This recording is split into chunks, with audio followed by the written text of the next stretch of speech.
Nakauwi na sa kani-kanilang mga bahay ang mga inilikas bago pa man manalasa ang bagyong Krising sa iba't ibang lugar sa Region 2. Sa kabila nito ay patuloy ang pamamahagi ng tulong ng Department of Social Welfare and Development.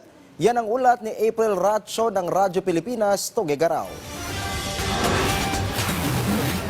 Bagamat halos sarado na ang mga binuksang evacuation centers sa Lambak, Cagayan, patuloy pa rin ang pag-iikot ng Department of Social Welfare and Development o DSWD para mapagkalooban ng food supplies ang mga pamilyang naapektuhan ng bagyong Krising. Ayon kay Maylin Ataban, ang head ng Disaster Response Management Division, isa na lamang ang nakabukas ngayon na evacuation center kung saan pansamantalang nanunuluyan ang mga nasiraan ng bahay sa Gonzaga, Cagayan. Sa ngayon, umabot na sa halos 400,000 pesos ang halaga ng naipamahaging family food packs kasama na ang ilang non-food items. Sa patuloy na pagtaya ng DSWD, umakyat na sa 1,917 families o 6,078 individuals ang apektado ng malakas na pagulan sa rehiyon dulot ng habagat na pinalakas ng bagyong Krising.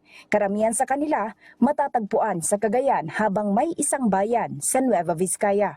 Muli namang siniguro ng pamahalaan na sapat ang supply ng pagkain ng DSWD sa mga lokal na pamahalaan sa rehiyon.